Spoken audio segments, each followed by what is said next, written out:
अक्सरियत खे अक़लियत जो ख़्याल रखणो पवंदो। रियासत अक़लियतुनि खे नुक़सान पहुचाइण वारनि अंसरनि सां गॾु नाहे। जणावाला वाक़े में इंसाफ़ ऐं क़ानून मुताबिक़ कार्रवाई अमल में आंदी वेंदी।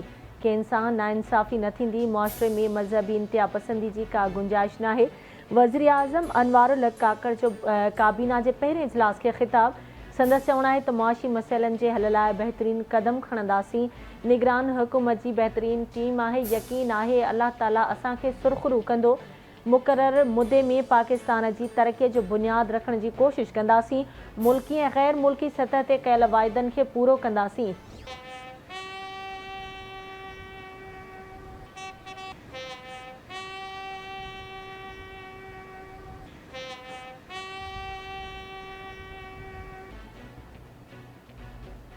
सिंध जे निगरान वॾे वज़ीर जस्टिस रिटायर्ड मक़बूल बाक़िर जे एज़ाज़ में गार्ड ऑफ ऑनर। निगरान वॾे वज़ीर खे पुलिस जे चुस्त जथे सलामी ॾिनी।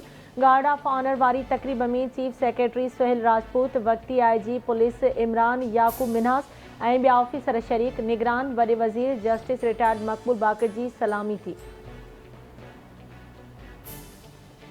सुप्रीम कोर्ट में नेब तरमीमुनि ख़िलाफ़ केस जी ॿुधणी। जस्टिस मंसूर अली शाह नेब तरमीमुनि ख़िलाफ़ केस में फुल कोर्ट जोड़ण जी तजवीज़ ॾेई छॾी। जस्टिस मंसूर अली शाह जो चवणु आहे त अदालत practice and procedure act case जो फ़ैसिलो करे या फुल कोर्ट जोड़े। दरख़्वास्तुनि ते फ़ैसिलो अचणु अञा बाक़ी आहे। नेब तरमीमुनि ख़िलाफ़ केस खे फुल कोर्ट खे ॿुधणु घुरिजे। केस जी ॿुधणी 28 अगस्त ताईं मुलतवी।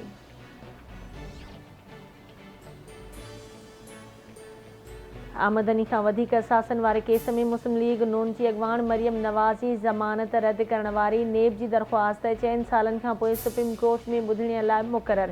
चीफ जस्टिस अमृता बंदियाल जी सरबराही में बरक़नी बेंच 22 अगस्त ते ॿुधणी कंदी।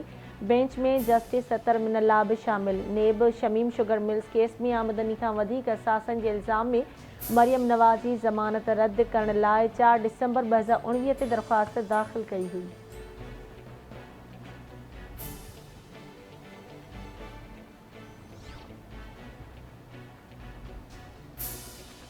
PTI चेयरमैन जो भाणेजो हसान नियाज़ी इन्वेस्टिगेशन ऐं ट्रायल लाइ मिलिट्री कोर्ट हवाले। पुलिस एडिशनल एडवोकेट जी मार्फत लाहौर हाई कोर्ट में जवाब जमा कराए छॾियो। पुलिस जो चवणु आहे त हसान नियाज़ी खे ट्रायल लाइ मिलिट्री कोर्ट हवाले कयो आहे।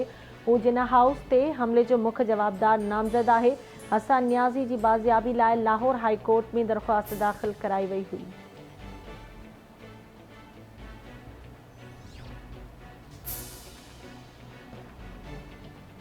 सखर जी दहशतगर्दी टोड़ अदालत सीनियर सहाफ़ी शहीद जान मोहम्मद महर जे क़त्ल केस में गिरफ़्तार 3 जवाबदारनि खे 6 ॾींहंनि जी जिस्मानी रिमांड ते पुलिस हवाले करे छॾियो।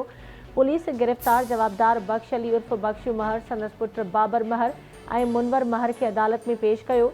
पुलिस जवाबदारनि जो 14 ॾींहंनि जो जिस्मानी रिमांड वठण लाइ दरख़्वास्त ॾिनी, पर अदालत सिर्फ़ 6 ॾींहंनि जो रिमांड मंज़ूर कयो। शहीद जान मोहम्मद महर जे मुख्य कातिलनि जी गिरफ़्तारी लाइ सॼी सिंध में कलम धड़ियनि। सियासी समाजी ऐं क़ौम परस्त धुरियुनि तरफ़ां एहतिजाज जो सिलसिलो जारी। खैरपुर, दड़ो, कढण, कंडियारो, मिठियाणी, नवदेरो ऐं वारह में एहतिजाजी मुज़ाहिरा ऐं धरणा।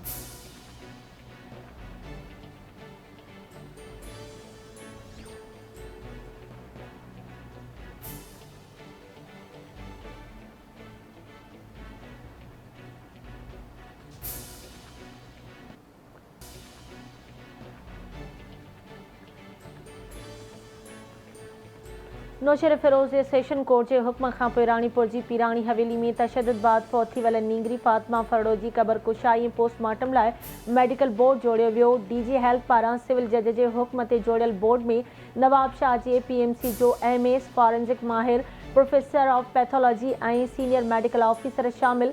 कंडियारो जी जुडिशल मैजिस्ट्रेट जी निगरानी में कंहिं बि वक़्तु क़बर कुशाई कई वेंदी। नींगरीअ जी क़बर भरिसां पुलिस पिकट क़ाइमु कई वई। फॉरेंसिक टीम मुख्य जवाबदार पीर असद शाह जे कमरे जो मुआइनो करे शाहिदियूं गॾु कयूं।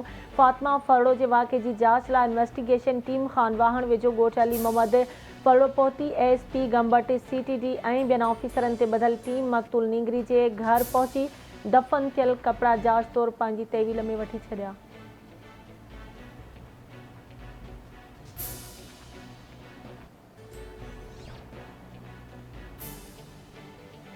रानीपुर जी पीराणी हवेली में नींगरी फातिमा फरड़ो जे तड़पी तड़पी फोत थियण वारो वाक़ियो पुलिस पारां गिरफ़्तार मुख्य जवाबदार पीर असद शाह के सहूलतूं ऐं प्रोटोकॉल ॾियण जो इंकिशाफ।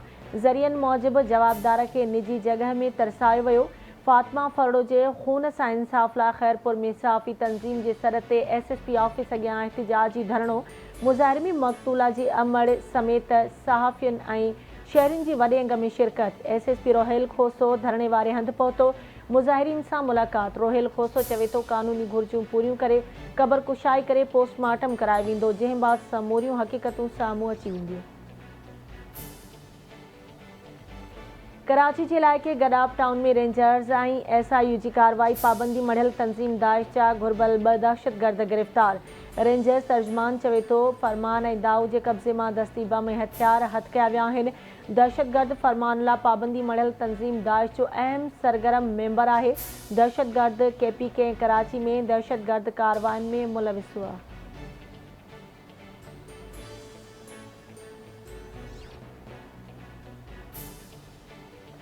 सांगड़ वेझो बेराणी थाणे जी हद में फुर मुज़ाहिमत दौरान वापारी मारिजी वियो। हथियारबंदनि सां मुज़ाहिमत ते वापारी अख्तर उर्फ दौलो महर मारिजी वियो। पुलिस वाक़े वारे हंधि पहुची लाश खणाए इस्पताल पहुचायो।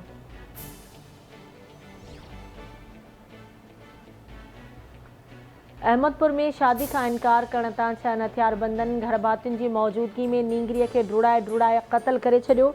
मुज़ाहिमत ते मक़तूला नींगरी फौजिया चाचड़ जो पीउ माउ 3 भाइर 2 भेनरूं ज़ख़्मी। मक़तूला जे वालिद ख़ैर मोहम्मद चाचड़ मौजिब शादीअ खां इनकार जो मतिलबु कारी हुजणु नाहे। ज़ालिमनि ज़ुल्म कयो आहे, असां सां इंसाफ़ कयो वञे।